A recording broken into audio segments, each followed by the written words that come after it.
kureba uri mu Rwanda ntacyo bibinjiriza, ijombo kitavugwa ku bahanzi kubera ads zakuwe muri YouTube. Ariko tuvuga urugero Isimbi TV ngo ni music, ikora music no muhanzi se oya, ikora ibiganiro no ngo kategori wese. Reka tuvuge ku bantu baguraga ama views n'ama likes n'ama subscription. Ibintu muziko mu Rwanda byagezweho bigera no mu bahanzi, abantu bakajya bagura views bakagura subscription. Mugende mukora ubushakashatsi ni mudasanga igihe bafungiye AdSense mu Rwanda. Bano amafaranga bano bahungu bafite ni hagati ya miliyoni 3 na miliyoni 50 niba muhemba mu kwezi kumwe. Gikwereza ibintu bitanu abantu bo mu Rwanda ba content creators badamutse batabikoze ntibazigira babona amafaranga ya YouTube cyangwa YouTube igarura ads mu Rwanda. Nimwemera ikintu cya gatanu mukayishobora muri ibi bintu bitanu ngiye kubabwira, YouTube cyangwa Google AdSense bazayizana mu Rwanda. Nitwa na Clet, niba rubya mbere ugeze hano kora subscribe. Hano mvuga ibintu bijyanye na ikoranabuhanga ndetse na technology, nkakwereka uburyo ushobora kuribyaza umusaruro ndetse n'uburyo ushobora kwirinda ngo utagushira mu gihombo. YouTube yatangiye mu mwaka wa 2005, itangijwe n'abagabo batatu barasanzwe bakora ikigo cya PayPal, shuri ya mugabo tusanzwe tumenyereye Mr Elon Musk. Uyu mugabo ndamukunda cyane. Hanyuma abagabo rero nyuma y'umwaka umwe gusa n'iki barimo mu kazi barimo gukora cyo twakwita startup, bakiri gutangira nyine company yabo, barafite abantu bagera kuri miliyoni nyinshi. Google yari kurebera gutya ikiri kurwana nayo no kuzamuka no kubyakoresha internet ikabyarira umusaruro. Yari kurwana icyo twita Google Video platform yo kugishyira ama video. Ibi birabateye imboni, ibona kuntu bari abantu bari gukunda YouTube, ibona kuntu abantu bari kuyoboka. Yasi bashirira ku meza miliyari 1 na miliyoni 300 ngo ibashe kugura YouTube, irebe ko yabasha kubazamura uko bari kubona ko amafaranga ari kubaca mu myanya kandi ko YouTube igiye kubatwarira isoko rya projet yabo yo kwamamaza mu video. Nguko Steve, Chad ndetse na Karim bashye bafata ari amafaranga bayashyira mu mufuka ati turayibahaye. YouTube iba ihindutse ikigo cya Google.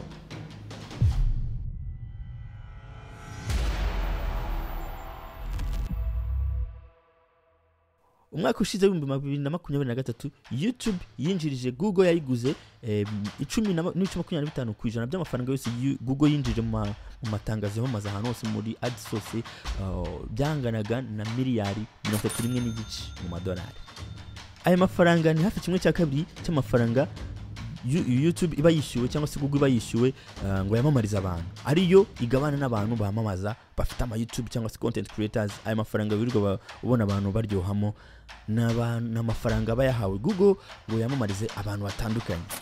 Google ifata 55%, abantu bamamaje cyangwa se nyiri cyangwa bagafata 55%. Uburyo rero bunjiza muri aya mafaranga bakoresha icyo bita RPM cyangwa se revenue per miles. Amafaranga rero bayabara bakurikije abantu 1000 barebye video zawe, ubwo niho babarira. Donc view imwe ibarirwa hagati ya 0.01 na 0.03 by'amadolari. Nuvuga ngo rero RPM babarira kuri views 1000, bivuze ngo ni hagati y'amadolari 10 na 30 kuri views 1000 ngo murabara. Ariko hari ibindi bintu bizamo, hari niche umuntu abarizwamo, hari super chat niba uzifite cyangwa stickers. Ibyo byose mwa mubushaka mujye muri comment, nzabikoraho video basobanura abantu ku buryo biza amafaranga. Abantu benshi bafite amafaranga muzi Mr Beast nguni YouTuber wa mbere ubungubu yahiritse T-series ashize nk'ukwezi gutyo niba nibuka neza iminsi, ahiritse T-series ubungubu winjiza amafaranga menshi cyane kuri YouTube. Ngiye kubasobanurira rero impamvu YouTube yakuwe mu Rwanda. Ngiye kubabwira ibintu bitanu nihuse. Icya gatanu nabwiye ko gikomeye, ni mu gishobora abantu bakora content mu Rwanda AdSense bazahizana nta kabuza. Ikintu cya mbere, umubare w'abamamaza bakoresheje Google AdSense cyangwa se banyuze kuri Google mu Rwanda uri hasi. Iki ngiki sindi bugishyire ku bantu bafite ama YouTube channel cyangwa aba content creators, kubera yuko ntago ari mwe mwamamaza, ariko nanone ikosa ryanyu ni rimwe, mwemera gufata amafaranga ibyo twita corporate sponsorship, mukemera kwamamariza abantu babanyuzeho directement. Nimo bagushishikarize kujya kunyura kuri YouTube cyangwa kuri Google ngo bishyure kuri Google iyagabanye yabasaranganye ayo mafaranga makeya, umuyasaranganya hagati yanyu, ugasanga buri wese ashaka kwikubira.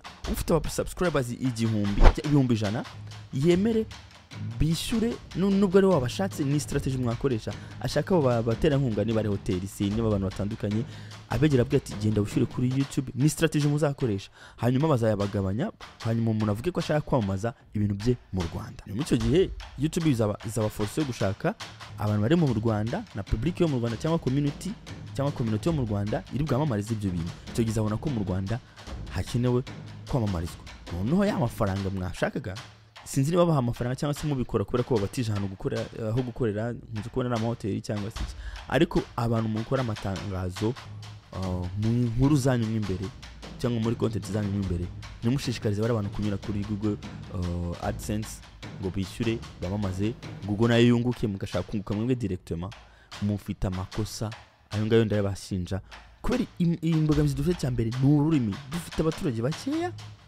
tukadukoresha n'ururimi rwacu rudasanzwe rukoreshwa mu bucuruzi dufite abaturage bakeya deja igihugu cy'u Rwanda miliyoni 14 gusa nibice abakoresha YouTube ni bake ubwabo abamamaza abo noneho nibindi nubwo ngo rero mufite ruhare mwego aba content creators kwegera abantu mukabasaba kunyura kuri Google AdSense bakababwira ni strategy muzakoresha n'abantu bafite ama business ndabakangurira ko mugerageza kwamamaza ibikorwa byanyu mukoresheje Google AdSense mu creating account no mutumshako tubereka kuri video ukuntu ushobora kubikora mwandike muri comment I will do it nzabibakorera nzakora video mbere ko mushobora gutanga amatangazo ndabizi ko mukoresha Facebook mugakoresha aba influencers abantu bafite amakonti abantu benshi mu Rwanda nabyo ko ngo mufite aba ambassadors ibintu nk'ibyo nibyo si bibi nabyo kubikoresha ariko ne mudashaka kunyura kuri Google AdSense nta nyungu Google ifite mu Rwanda nta nyungu YouTube ifite mu Rwanda guys inyungu za YouTube itazibonye namwe ntabwo yaza kubafasha ibyo mushaka kubafasha ntago hacururiza ntago ari isoko ryo gucururizamo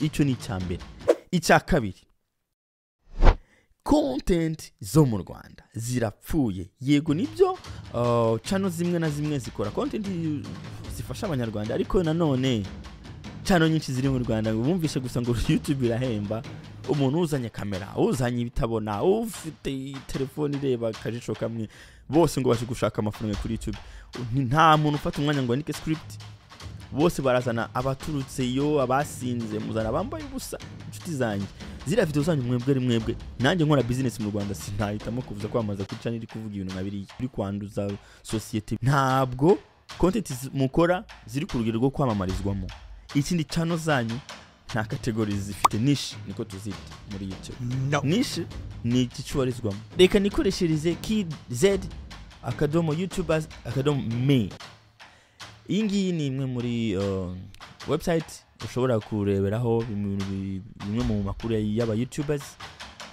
ni API bakoresha ya YouTube bisanzwe nawe ushobora kubikora ibingibi nta bindi ni application programmable interface ya YouTube ishyira hanze nawe ushobora kugenda ukayifata ugakora website ukajushira amakuru yose barabiguye ibi byose nibyo bakoresheje anga channel ya mbere mu Rwanda ni Afrimax y'Icyongereza Afrimax y'Icyongereza ni education ndabyemera nibyo yo ishyiraho inkuru zitandukanye z'abantu zishobora kugira icyo zigisha nicyo zifasha ariko tuvuga urugero Isimbi TV ngo ni music ikora music no muhanzi se oya ikora ibiganiro no ngo kategori wese ugiye reba nk'inyarwanda ngo ni travel na events wenda nibyo ikategori nibyo y'inyarwanda nibyo ukwezi TV ni comedy ugiye gusurusha nta gusanga comedy usanga izindi nkuru iki ngiki ni ikibazo deja abantu nibo badafite ama categories abamamaza ba mbere batanga amafaranga na mabanki na ma societe akomeye akora ibintu byo gucuruza amazu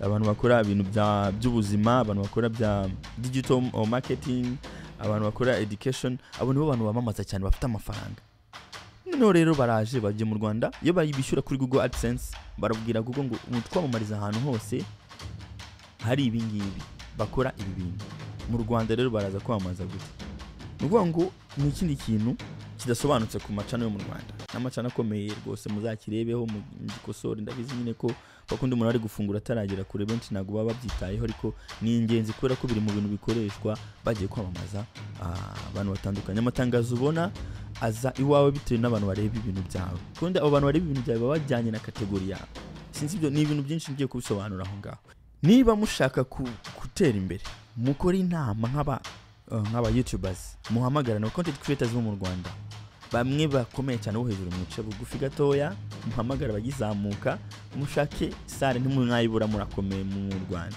mushake hoteli muyisabe ko mukora ikiganiro mwicarane n'abantu bakizamuka mushyira ibintu bya YouTube ku murongo muvuge ngo uri muri kategori guma muri kategori abantu bakora ibintu bidakwiye mubahwiture niko bavuga sinzi ko ari kubavuga mubakebure mubagarure ku murongo mureke ibyo bintu byose by'ibibazo biri gutezwa n'ama YouTube n'abantu bamwe bazamo batazi ibyo barimo musobanurirane nuko babigenza ba Mr Beast baricara bagahana ibitekerezo n'abandi batoya cyangwa se abo barusha experience hanyuma bakababwira ukuntu inzira banyuramo mugazamo ibyo bintu muzabikore guys muzabona ikintu cya kabiri kizaba kivuye kuri list y'ibintu bishobora gutuma YouTube yaravanye ama ads mu Rwanda. Icya gatatu ikintu cya gatatu nasaga n'uwakivuzeho kwiyamamariza muri video cyangwa promotion ads kwa kundi wowe kuri video ngo harimo promotion ads munde kubona mu bihugu byateye imbere ugasanga agiye gukora video yiwe niba yaramamaje ikintu runaka akabanza kandikaho ko harimo promotion ads ngo harimo abantu binari bwamamaza bamwishyuye akabyemera ariko abanyarwanda aramamaza nta kintu na kimwe twitayeho ntumujya mukusha kare agantu kuvuga ko harimo kwamamaza nubwo ibintu bagwaye bitari amafaranga afatika wenda ari uko babagutije no gukora cyangwa se iki bishyiremo ko bifite agaciro k'amafaranga runaka niba mupfa kubivuga gutyo gusa nimubereze n'agaciro mubishyire mu bintu bifite agaciro muhereza agaciro hanyuma noneho mwandike ko bifitemo promotion kubera ko bitabigaragara video AI iri kudetectinga video yawe ibona kuri kwamamaza guys irabibona nimukomeza amakosa nk'aya matoya YouTube ntabwo izabafasha ntabwo izumva ufite courage yo kuza mu Rwanda ndaza kurangiza cya gatatu ntabwo ko gikomeye ndaza kukigeraho ngaho nuvuga ngo mugerageze mushake niche mushake aho mubarizwa ibintu bya mbere bitanga amafaranga kuri YouTube abantu benshi bamamaza cyane nabivuzeho n'abantu bakora muri finance ibintu by'amafaranga na YouTube ishano mu Rwanda bapfa kubona ivuga ku by'amafaranga finances ariko narizo nabonye abantu bagereze kubasobanurira uburyo umuntu ashobora kungukamo umuntu ashobora gukora mu business n'ibindi ibyo ngibyo birimo amafaranga guys ariko muri category deja murazi ko dufite imbogamizi y'ururimi rwacu rutemewe cyane mu isoko ryo gucuruza hanyuma rero n'amakategori nayo ntimuyakoreho umuntu ashaka kwiyamamariza ashaka kwamamaza mu Rwanda azasange byose wenda ni entertainment ni travel nibyo nacyo dufite visit Rwanda ariko noneho murebe ko mu creating ama channel content abantu ndabizi ko bamwe ntibazi ngo bara creating content zimwe bose nihahiye yamututse yamukubise kanaka nyenye murozi twazanye umurozi yamugihuye ibintu biteye ubwoba guys mugabanye ibintu n'ibyo byahahiye niba mushaka amafaranga mukora ibintu biri professional okay mbibuse finance ibintu birimo amafaranga bivuga ku mafaranga content zivuga ku mafaranga zirinjiza content zivuga kuri business zirinjiza content zivuga kuri health ubuzima zirinjiza real estate gucuruza amazu bimwe by'abantu bacuruza amazu babaka amazu bakayagurisha imodoka kuvuga ku modoka ukatanga ama reviews ku modoka digital marketing abantu bavuga kuri digital marketing guys abantu bakora ama tutorials ibyo nibyo bintu ndikubwira byinjiza amafaranga menshi kuri YouTube ahantu ushobora gukora ads zikaza zikuguhereza amafaranga akasuga tukira abantu bakora education videos abantu bakora travel abantu bakora ibintu byo guteka ndabizi ko channel zo mu Rwanda ziteka byo ni sawa harimo amafaranga lega fashion abantu kuri fashion na beauty n'ubwiza harimo amafaranga kuri YouTube umuntu ukora content ugashyiraho category imeze kuri umuntu ukeneye kwamamaza azavuga ngo munyamamarize mu Rwanda ariko abantu bafite channel bakora ibingibi ntago bapfa gufata publicity ngo kuza gusa bakurikiza ibiganiro ukora bakareba abantu bagukurikira abantu bakora ibintu byo guteka uyu muntu akora ibyo guteka dushaka ko muzamaza ku bantu byo guteka ikintu cya kane rero kirenda gusa nk'icya kabiri navuze ibikorwa by'ubwomanzi n'urukozasoni n'ubusambanyi noneho haje n'abahanga batuka abantu noneho nk'ubutumwa hari za YouTube channel muri no minsi ziri gukoresha ibiganiro abakobwa bicuruza bakajyaho bakarata ibikorwa bakora by'ubusambanyi YouTube yongera ibibazo byinshi muri community y'u Rwanda kurusha ibyikemura hagira ngo mwigisha abanyarwanda benshi birirwa bambaye ubusa basinze batukana ngaho mwibasiye abantu bira byose mwica amategeko y'igihugu mukica na YouTube uretse na y'igihugu.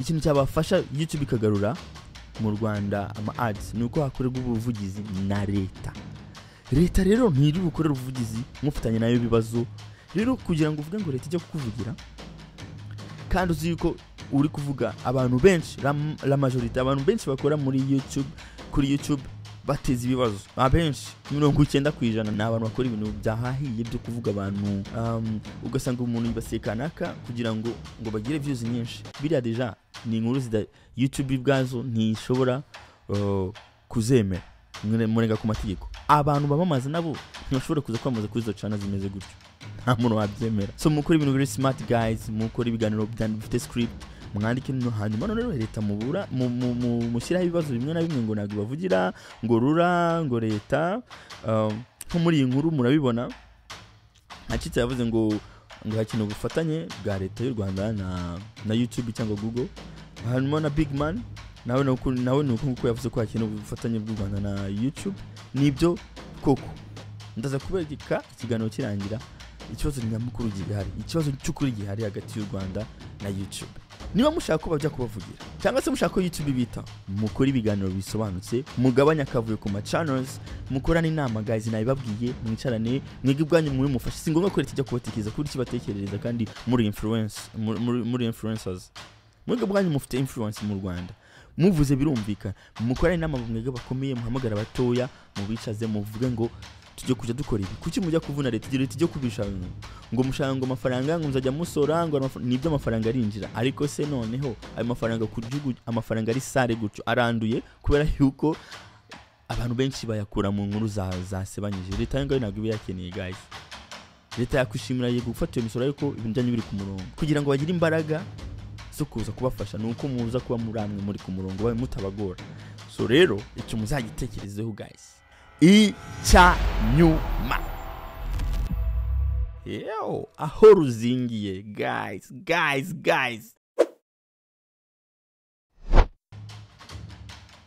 ni mubibasha Google AdSense batazozizana mu Rwanda.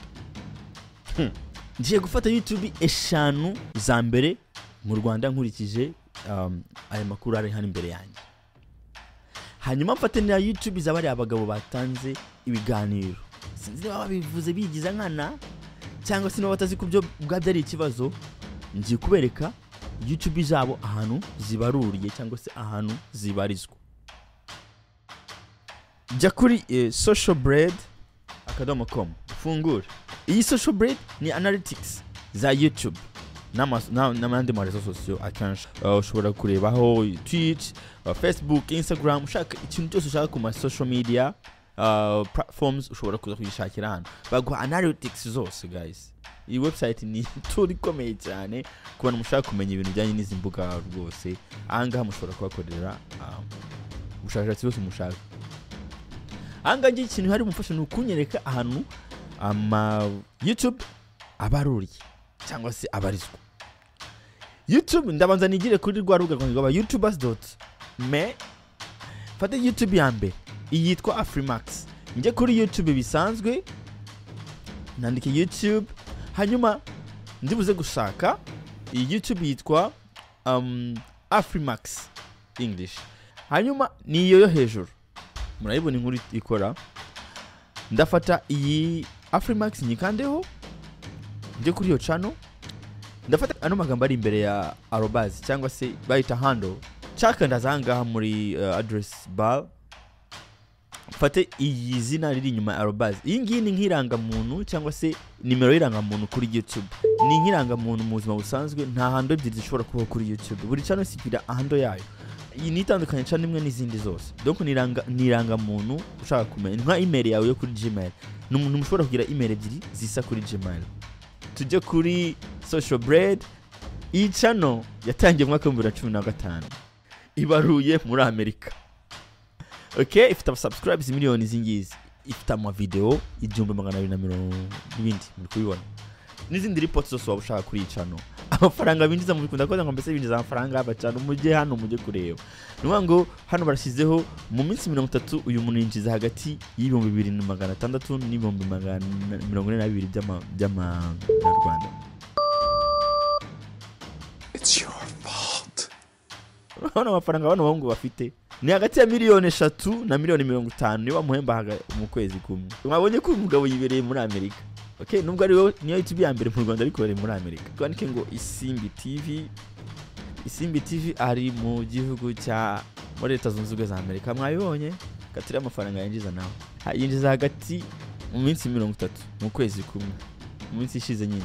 Kuko biterwa ntabwo ari buri gihe, biterwa n'uburyo wakoze guys. Biterwa n'ibintu byinshi.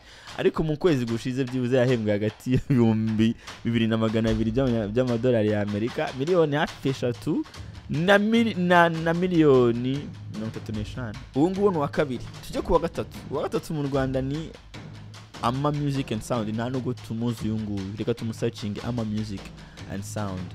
N'uyu mugabo hari kaza tubanze turebe kuri hando yiwe. N'uyu dufate hando yiwe hano turebe uyu nguyu nuwahe nuko tusanamuzi no mu Rwanda none. Social Bread tumushiremo gutya dusearching. Afite no muri Romania. Mana yanjye. Uyu yageze mu Rwanda ate? Ahembwa hagati y'ibihumbi miliyoni 5 cyangwa se miliyoni n'igice na miliyoni 65 miliyoni 70. Okay fine.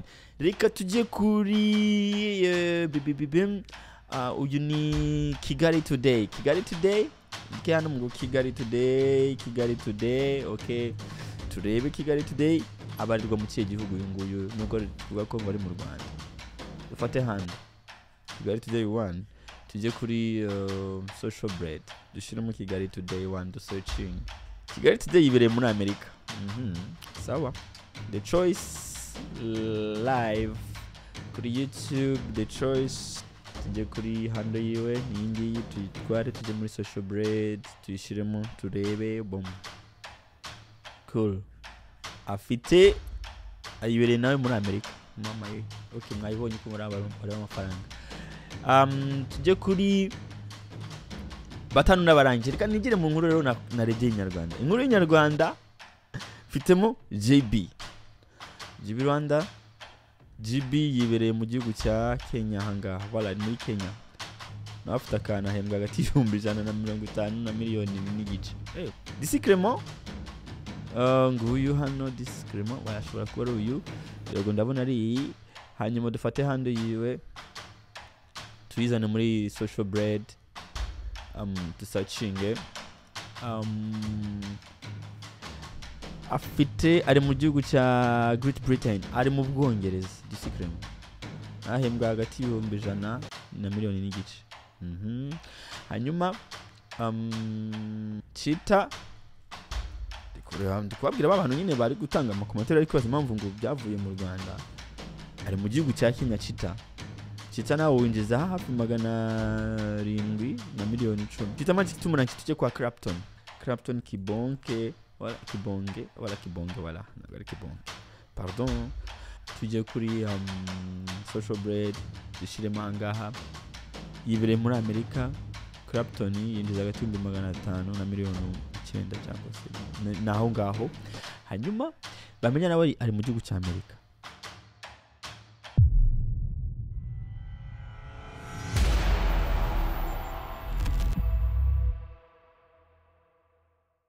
Maze kubereka rero ababaga abantu baherereye bakaba bari kuburana ngo YouTube ntago yishyura mu Rwanda. Ikintu ngiye kubasaba kirakomeye, ni mu kibasha ariko guys bizakunda. YouTube murayirenganya. YouTube ntago mu Rwanda habona amacano, ntago habona abantu yacururizamo kuko abantu benshi bafite aba followers bari mu bindi bihugu. Niba mushaka ko YouTube izana mu Rwanda, murabanza mufate channel zanyu muzimure muzishyire mu Rwanda. N'abandi bose bakora amafaranga. N'abandi benshi ntavuze ariko ni bake umuntu wese yinjiza amafaranga, ushaka kwinjiza amafaranga ziko atari mu Rwanda. Mukore ya nama guys, niwo mwanzuro natanga.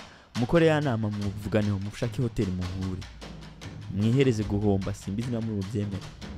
Ariko mushobora kuvuga no mukavuga ngo tugiye gukora twese amezi 5 tubika, tuzafata andi mezi 5 yo kugarura channel zose mu Rwanda, hanyuma twishyire hamwe niba muzakora association simbizi leta izaba iri motivated kubera ko muzaba mwayifashije gushyira abantu ku murongo kuko ni ikibazo gihangayikishije.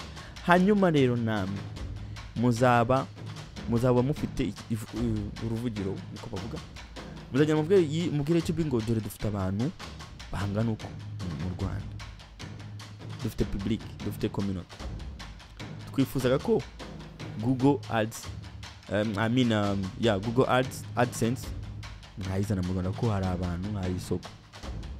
Hanyuma ibyo ngibyo mutabikoze YouTube ntabwo ihomba kuko muri Amerika irabishyura abantu baramamaza bakirebera. YouTube nta gihombo na kimwe ifite, igihombo kiri kuri mwebwe muri go ngo mu public mu Rwanda nta kintu bamari.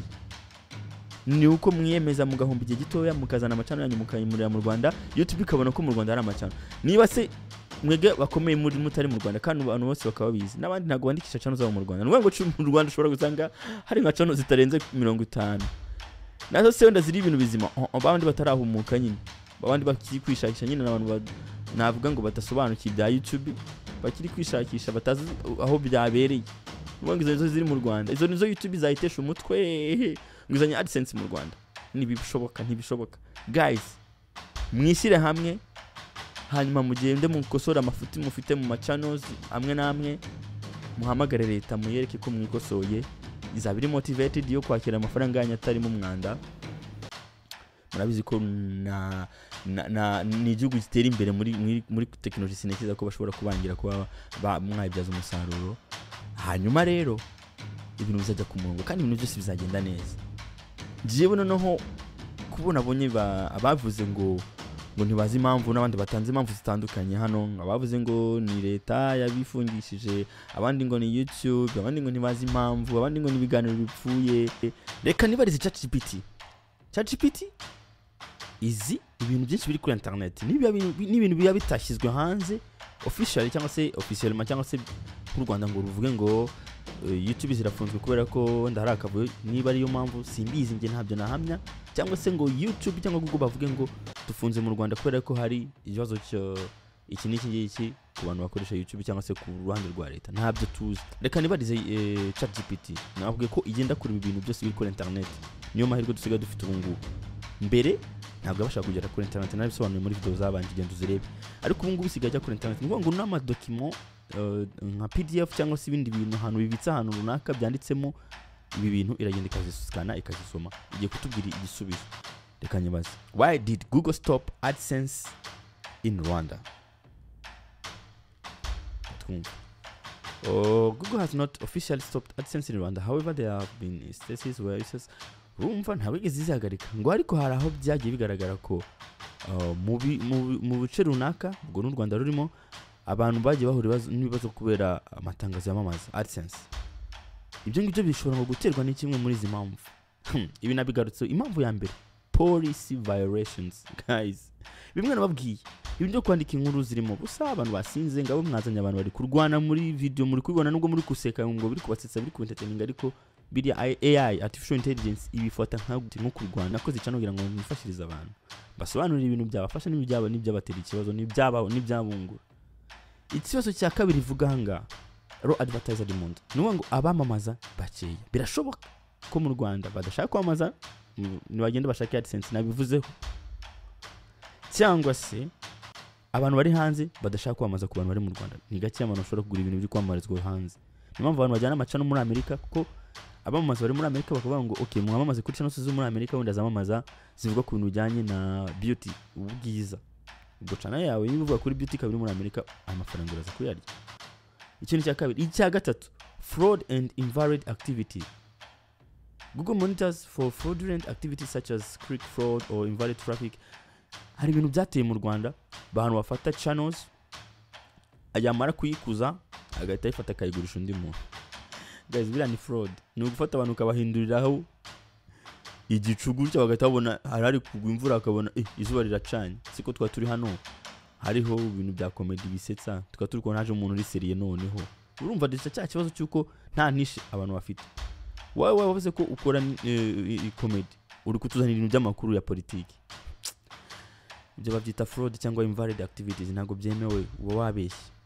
ngaho reka nkwereke ikintu gishobora kuba cyaratumye noneho hafatwa umwanzuro wo gufunga burundu AdSense mu Rwanda. Muze kubihakana. Umunyamakuru wakoze iyi nkuru yavuze ngo ko yakoze ubushakashatsi akabona ko mu kwa gatatu 2021 aribwo Google AdSense zahagaze gukora mu Rwanda cyangwa se kwamamaza mu video mu Rwanda yahagaze. Tukiri kuri fraud and invalid activities. Hano baravuga ngo if there is a high incidence of such activity from a region, Google might take action to mitigate these risks, including suspending accounts or reducing the availability of AdSense. Icyo ni gihe habayeho invalid activities. Namaze kuvuga ku bantu bakuzaga ama accounts bakayatanga. Reka tuvuge ku bantu baguraga ama views n'ama likes n'ama subscription. Ibintu muzi ko mu Rwanda byagezweho bigera no mu bahanzi, abantu bakajya bagura views bakagura subscription. Mugende mukora ubushakashatsi ni mudasanga igihe bafungiye AdSense mu Rwanda aricyo gihe byari bigezweho, hari amakampani acuruza ngo views ngo n'aba followers n'ibindi. Muraza kuza kumbwira ko iyi video nta gaciro ifite. Mbabwiye ikintu gikomeye gishobora kuba ariyo ntandaro yo gufunga AdSense mu Rwanda. Sure. Regulatory challenges. Ibi ngibi rero bya local regulations. Ngo amategeko yo mu gihugu ashobora gutuma YouTube, if there are specific legal or regulatory issues in Rwanda, it could affect the availability of AdSense. Ibi ngibi bihuye n'ibyo nabonye ejo kuri ChatGPT ndimo ndakora research, ndimo ndategura iyi nkuru. Reka nkubwire ko yavugaga. Narebajije arambwira ngo nabajije the same question. Ndavuga ngo ni kubera iki Google AdSense yahagaze mu Rwanda. Dore ko yansubije arambwiye ngo yahagaze mu Rwanda bitewe n'amategeko y'ibijyanye n'amafaranga, transactions, uburyo amafaranga yoherezwa yinjira cyangwa soka mu gihugu, specifically by'umwihariko Rwanda National Bank BNR cyangwa se banki y'igihugu. Amategeko yabo ngo asaba amafaranga yose yari online ya transferinga, kohereza amafaranga, ngo harimo ngo ibibazo byo kuba bagomba kuba bafite license iri special, license cyangwa se icyangombwa kidasanzwe. Ibi ngibi muri kubona imbere yanyu mushobora kubyisomera, ntago nabijyanje guys. Ibi ngibi nabikuye kuri ChatGPT. Ikintu ningarukire kuri iyi video yanjye, ngarutse kuri payment and banking regulatories. Ni bimwe maze kuvuga. AdSense payment are typically made through international banking channels. If there are issues with banking or payment system in Rwanda, it might affect. Ibi nibyo maze kuvuga hano ubundi. Baravuga ngo niba mu Rwanda ukaburi kugira ibibazo muri AdSense, kuri abantu nsubiza abantu baba YouTubers bagiye ku Nyarwanda, ngo hashobora kuba hari ibibazo bikurikira. Review Google AdSense policies to ensure compliance. Ngo no kongera kureba neza mwarakurikije amategeko ya AdSense. Ikibazo deja niba babona YouTube ziri mu Rwanda, mwaragiye mugashyiramo adresse muri Google AdSense account zanyu, mugashyiramo muri Amerika, bakabona abantu benshi bari kubiri mu Rwanda, ntago amafaranga ntago ari koherezwa mu Rwanda. Amafaranga harimo ikibazo, policies harimo ibibazo aho ngaho guys. Mwege nabwiye mugaruke no mu Rwanda murabona igisubizo. Hanyuma check for any communications from Google regarding your account statuses. Ngo mugende murebe niba nta kibazo cya communication cy'utumanaho hagati yanyu byo muvugana muri sinekeze ngiye ibibazo nababwiye guys, nibirana nababwiye n'ubundi.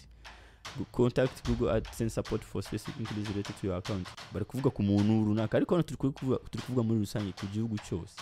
Participate in AdSense community forums to see if other users in Rwanda are facing. Ibyo ngibyo turabizi ko bose mu Rwanda bafite icyo kibazo. Ngo ni ikibazo rusange rero, ngo umwanzuro uhari nabasobanura njyewe ni inama nabahaye. Bigende kuri mushyiriwe no ku murongo, mugaruca no mu Rwanda, musaba ubuyobozi bagire mu bintu bizakunda.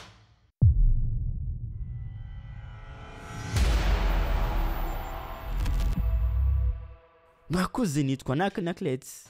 Nizere ko iyi video yawe iri umumaro, muyipartage, muhana amakuru, mwerekana abantu, motive n'abantu bashaka gufungura cyane mukaba muwazi, mubanze mubabwire babanze barebe ibintu bari gukora amakosa bagitangira. Donc dushyira ibintu ku murongo guys, niyo mpamvu ngiye nakoze icano. Sharinga niba ubona byagira undi muntu akamaro, wandike ukande kuri like cyangwa ushire mu comment kugira ngo YouTube izikorera ko kazi. Niba bikugoye wenda cyangwa se ishobora no kubigeza kure harenze ko wowe wabigejeje, niba wakoze share cyangwa wakoze like. Mwakoze cyane. I love you guys. Ciao.